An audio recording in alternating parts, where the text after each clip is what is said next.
Good morning. I'm Bridget. And I'm Wendy. And this is Flickin' Flickin' Bees. Let me tell you, Yeah. 7 Brew, when I was getting coffees, was packed. The lines were long. Oh my goodness. Tell me about your coffee. Was it from the secret menu? Hazelnut, white chocolate, vanilla. And it's called a shortbread. Okay, so this is kind of a fun little pull from something that I heard had gone viral, which it also seems kind of stupid to me, but we did it anyway, which is, what was the #1 movie on your 10th birthday? So we did your 10th birthday because mine was gross and lame, and I'm not going to say what it was. But it was the top movie that day. Yeah, so your movie. Mrs. Doubtfire, which is a great movie. How many times I had to tell people, no, I can't. I have to watch Mrs. Doubtfire. I mean, I just love the way people look at me when I say that. I'm like, it's homework, okay? So yeah, I got on it yesterday. Well, I like that movie. Me too. I forgot about it. Probably because I was that age where you rewatch movies over and over again. This was one of mine as a kid. I watched it so many times. Oh, you loved it? Yeah, I loved it. Did you watch it when you were 10? Probably. Okay. Yeah, or very close to it, I would guess. Okay, so the movie starred Robin Williams and Sally Field. Yes. Who is a cutie pie. Okay, I think everybody knows the gist of this movie. Yeah, no spoiler alerts at this point. Right. You know, he masquerades as a woman in order to spend time with his kids. Yes. So I go back to the beginning because of the jobs that they have. And I'm like, God damn, another, like, quote, cool job. So his job is a voiceover artist, which he could never have masqueraded as Mrs. Doubtfire without being able to do voices. True. So I'm just like, isn't that convenient? Yeah. So he wouldn't have been able to do it at all without his gay brother and his partner. Right. Somehow they have also a cool job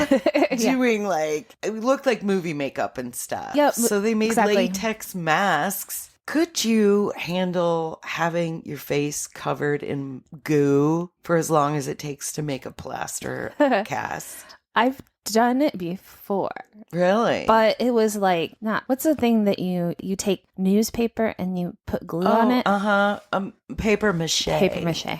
I've done that and had to wait for it to dry on my face, I guess. Getting it put on would be annoying because it just takes so long. And I wondered a lot how they shot the movie. Couldn't have been how it actually was, with him taking the outfit on and off and on and off all the time. Oh my God, no. So they must have had to engineer that, like, you shot all the scenes where you're Mrs. Doubtfire, no matter out of order, and then all the scenes where he's himself, and then they just edit it together. But I was just like, that mask, how is it going back on so well? The whole restaurant scene was ridiculous, and it didn't help that the character got drunk. Yeah, he just kept slamming double scotches. Well, it was so stressful. I understand that. Yeah, and his boss just kept ordering them. They never ate. No. Just scotch. That was the most stressful part of the whole movie. Yes. Can we talk about the overall dynamic of these two parents? I saw good cop, bad cop. That's not sustainable without a lot of resentment on the good cop's part. So the son's birthday. Yeah, his 12th birthday. He wasn't supposed to have a party because of his grades. Robin Williams threw him a super soft birthday party. Farm animals everywhere. Right. How do you arrange that? So quickly and get all those kids there too. All the animals were outside loose and all the kids were indoors. Yeah. God. On a steep San Francisco street. Again, an overview of this lovely, peaceful neighborhood. And again, a beautiful house. Oh my gosh. This house in retail value has to be like millions of dollars. Nobody lives in a shitty house in movies. Yeah. It's always over the top, I think. In Flashdance, she's got an awesome warehouse apartment. I mean, that's not posh, but it was fucking cool. A lot of room to roller skate, practice your dance. Yeah, they're expensive. They call them lofts now, and you can't. They're more expensive Than ever. I want one. That's my dream, a loft apartment. Huge windows, kind of industrial on the ceiling. Show me some silver tubes. I don't know what they do, but I like them. Yeah. Also, so she's an interior designer. One of the first scenes where you see her in action at work, they're designing a place, and my favorite quote was, "Don't be seduced by chintz." Okay, what are chintz?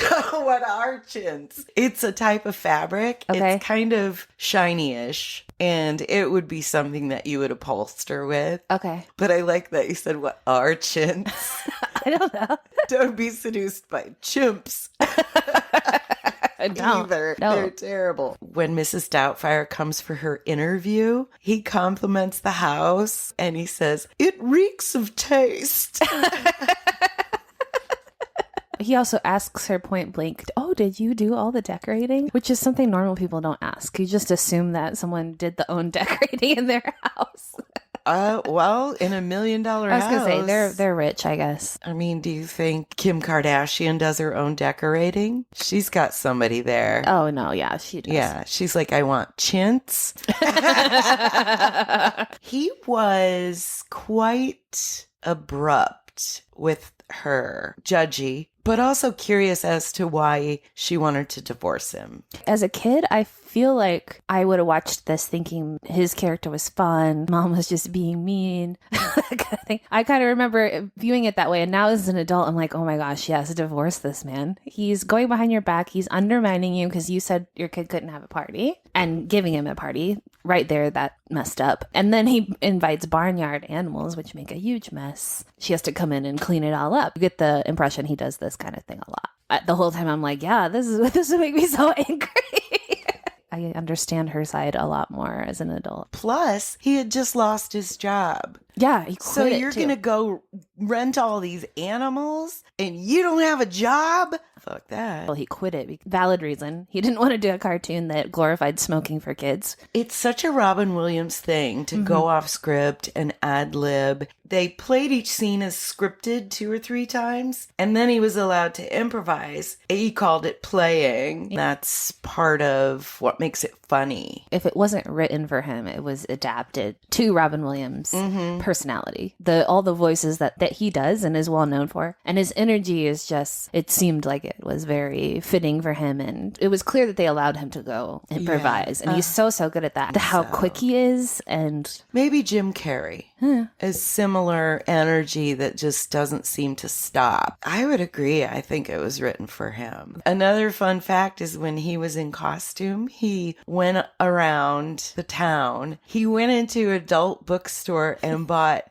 a dildo. awesome. And felt like no one could tell he wasn't a woman. Yeah. Except when he was on the bus and his hairy ass knee was showing, and the bus driver says, "Ooh, I like that Mediterranean look." God, he's so hairy. When he is Miss Doubtfire and he's like jabbing at her new man, he's like, "Oh, I prefer them short, furry, and funny." Right. I was like, yeah, that's you. Yeah, exactly. So cute. So I do want to talk about the bus driver. Had to have been written by a woman.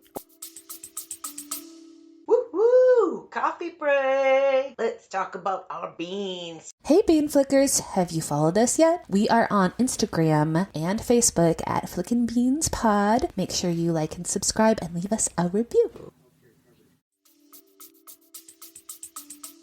Or somebody that has very good insight. I think a lot of people get the impression that a danger from other men if you're like really attractive, and that ugly women don't have the experience of like guys hitting on them unwantedly, or like guys think that a woman, just because she is not conventionally attractive, will want their advances because they don't normally get hit on. Any woman, no matter what you look like, has had this bus driver. Because, first of all, people are attracted to different kinds of things. And secondly, guys are just like pigs, man.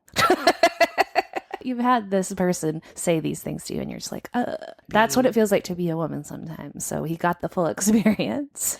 So you're saying Mrs. Doubtfire was ugly and unattractive? Come on. I'm saying she was short, furry, and funny. That's what I'm saying. the whole family really warmed to Mrs. Doubtfire, and that tells me that they connect with that energy in a way that was natural because they all love him. They didn't understand quite why they liked him so much. Yeah. Or her. Sally Field says during the interview, I feel like I've known you my whole life. I've had those connections with people before. We just like vibe, and it's like I've already known you for so long. Multiverse. Yeah. Probably just in another dimension. It's not a weird feeling to have. It's usually a good one. You're on the same wavelength as that person. But it makes sense why they were so willing to accept Mrs. Doubtfire so wholly into their life that quickly. And would you have hired Mrs. Doubtfire? Yeah. Okay. I'm not sure. Yeah. But he tricked her into hiring him because he kept calling. True. And pretending to be horrible candidates for the job. Yeah. That was clever. A newspaper ad? Yeah. Hi. Well, it was still much after Madonna movies. Desperately Seeking Susan. Yeah, where she writes her phone number down. They were talking to each other in the ads. You gotta go down to the newspaper office. You gotta write it out longhand. Have you ever placed an ad trying to sell a car or something in the paper? That's how you found jobs, too. Indeed. There was no indeed. Indubitably. Oh, all the makeup tests when he's trying out his look. I love the Barbara Streisand one for one. Jim Carrey pulled from Robin. Yes. Let's be real. For sure. One came before the other. Robin Williams actually did Mrs. Doubtfire previously with Andy Kaufman. Okay, yeah. And he played Andy Kaufman's grandmother. As perfect. Full circle. Jim Carrey, he basically just stayed in Andy's character the whole time. Both Mrs. Doubtfire and Steve Martin and Roxanne left their prosthetics on and went around the town. His real life wife was not having it. No. She didn't like it. He was a completely different person when he was in the full getup, which he said was a lot of latex and beans. Like the bodysuit. Yeah. What kind of beans, I wonder? Definitely not canned. No, because Mrs. Doubtfire only used nutritious food for the kids. It's one of her rules. This is why Sally Field's character falls in love with Mrs. Doubtfire. Yeah. Is when she comes home from a long day and there's food on the table and everything's clean and her kids are doing their homework. Oh my gosh, breath of fresh air. He became a better father as a woman. Yeah. And that was something. Was it a social worker that came to see Daniel, but Mrs. Doubtfire, he had all the thing on. And then he had to put all this meringue or icing on his face. So it's dripping off. And that was an accident. Oh, okay. It was hot. And so it was dripping. So all that was ad lib, where it was falling into the tea and stuff. And even when his teeth fall into the glass, that was ad lib. Yeah. He just thought it would be funny, so he did it. Which it was. The scene with the mask falling into the tea is iconic. That's a scene you remember. I had forgotten, though, that the social worker then, she picks up the tea and she takes the mask and puts it on her face a little bit. Then she tastes it. Oh, okay. She's like taking skincare advice from Mrs. Doubtfire. She's like, I'm going to try that later. If it's meringue or whatever, eggs are way expensive now, so maybe not. Have you seen all the alternative Easter dyeing things that are coming out now because people don't want to waste the eggs? Tell me. My favorite one is the marshmallow. It seems cleaner too. You take the marshmallow and dip it. You paint marshmallows instead of eggs. And then do you hide them and then the kids fucking eat them off the ground? Well, marshmallow. You know, it's the inside that matters. Mara Wilson is the littlest girl. She was Matilda, she right? was, yes. Which is another real cute movie. Mm-hmm. And she has a lot of good one-liners. Uh-huh. She repeats what Daniel says at dinner because she's coming to get him and she honks. I agree that's rude. Just come in and get your kids. But anyway. And he goes, "You're my goddamn kids too." Then she repeats it when mom's there. We're his goddamn kids too. Oh, gotta love a little kid throwing out a swear. Me too. A friend of mine had a little girl. She was putting a hat on her, and this little shit goes, "Puckin' hat." Which really isn't a swear. No. I kind of like that. that. Yeah, that was perfect. When they're at the pool and he throws that lime and beans Pierce Brosnan in the head. He was like pretending someone else did it. He says, "It's a run by fruiting." That was ad-lib. Oh, had to have been, yeah. So good. The bartender turns back and he's like, "What are you looking at?" In his man voice. Yeah, that's creepy. Yeah, when he talks in the man voice. Then it was weird, but now it's normal. You know, we didn't really see a lot of trans people back then. And now, you know, people are freer to be themselves. They're not wearing prosthetic masks or bodysuits. No, this isn't, yeah, Mrs. Doubtfire is not trans. She's drag. Yeah, or just in a costume. She's playing a character. It's not the same. A few things that people might consider transphobic today. Like the son walks in on Mrs. Doubtfire and she's peeing standing up. Yeah. And he's like, ugh. And he just freaks out. And he's like, gotta call the cops. Like, that's a weird reaction. What are the cops gonna do? Cops. Our nanny has a dick. I get the surprise. Right. But going to the cops was a funny reaction. I guess when you're a kid, you're like, cops fix everything. Just Jesus. That's true, though. Yeah. Yeah, that's all you know. I love that the kids find out well before the mom. I hate Pierce Brosnan's character. He really moved in fast. Mrs. Doubtfire spared no comments. Basically, like, you're a slut. Yeah. She tries to get her to wear the funeral dress to the date. Yes. How about this frock?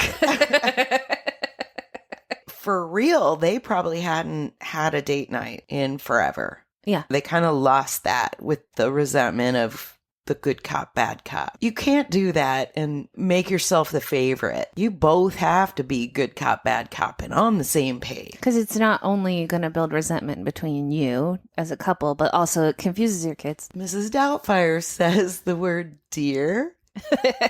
Guess how many times? 178. God, you're close. Really? 101. Woo! But I like that you overestimated because it really is a lot. It was the number one on your birthday, but for the whole year, it was the second grossing film of 93. The first one was Jurassic Park. Ah. Look at how different those two movies are. Those are both great. Yeah. I love Jurassic Park. That was a movie that kind of changed movies. Their final solution is nice because it's what he suggested in the beginning. It's essentially the same thing. He picks up the kids after school, but he takes them to his apartment, feeds them, and mom's off work and takes them back. It's beautiful. He adored the kids and wanted to spend time with them. She says the biggest thing was I didn't like who I was when I was with Daniel. Like, I want to be fun too, but somebody has to be the adult. They did jab at him a lot. You feel bad for him because he really does want to spend time with his kids. He doesn't have a job and doesn't have a partner. Yeah, he just got divorced. Of course, he's got to get on his feet. He's lived in this house, you know, for however long they were married or whatever. That reeks of taste. That reeks of taste. Yeah, he's just a little discombobulated. Right. They do make the first ruling temporary, but it does seem harsh that he only gets to see them one day a week. The arrangement that they came up with keeps them both in the kids' lives for about equal. She works a lot, so she wouldn't even see them until after supper, and then it's time for bed. They literally have equal, and that almost never happens. Well, anything else about this movie? I don't think so. Okay. Did we do it? I think we did it. We flicked some beans. Okay, love you. Bye. Bye.